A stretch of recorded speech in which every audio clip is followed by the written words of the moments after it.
Sa nakalipas ng 21 oras, kayo'y nakinig sa himpilang Kakampi ng Masa, DZME 1530 sa inyong talapihitan.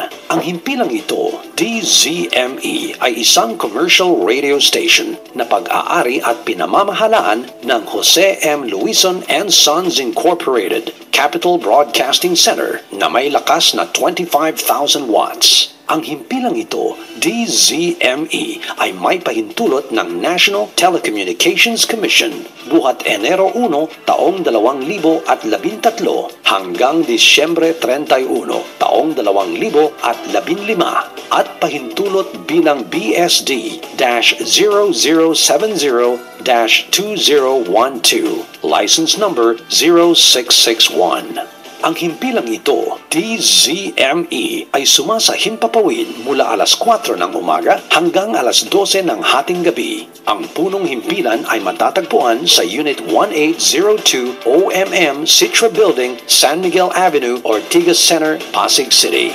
At ang transmitter ay nasa number 78, Calle Flamingo, Barangay Panghulo, Obando, Bulacan.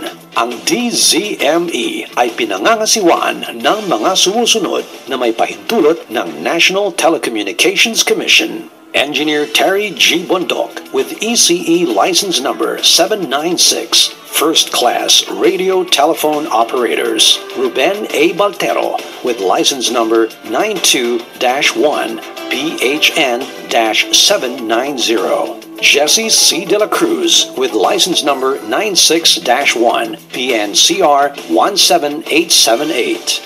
Alex F. Fuentes with license number 97-1, PHN 19886. Joey I. Nunag with license number 96-1, PIII 17893. Arsenio R. Susvilla with license number 97-1, PHN 19182. Wilfredo Y. Cativo with license number 2000-1, PHN 25180. At Rafael R. Tan with license number 11-1, PHN 26403. Ang himpilang Kakampi ng Masa, DZME, ay pansamantalang namamaalam upang muling magbalik mamayang alas 4 ng umaga.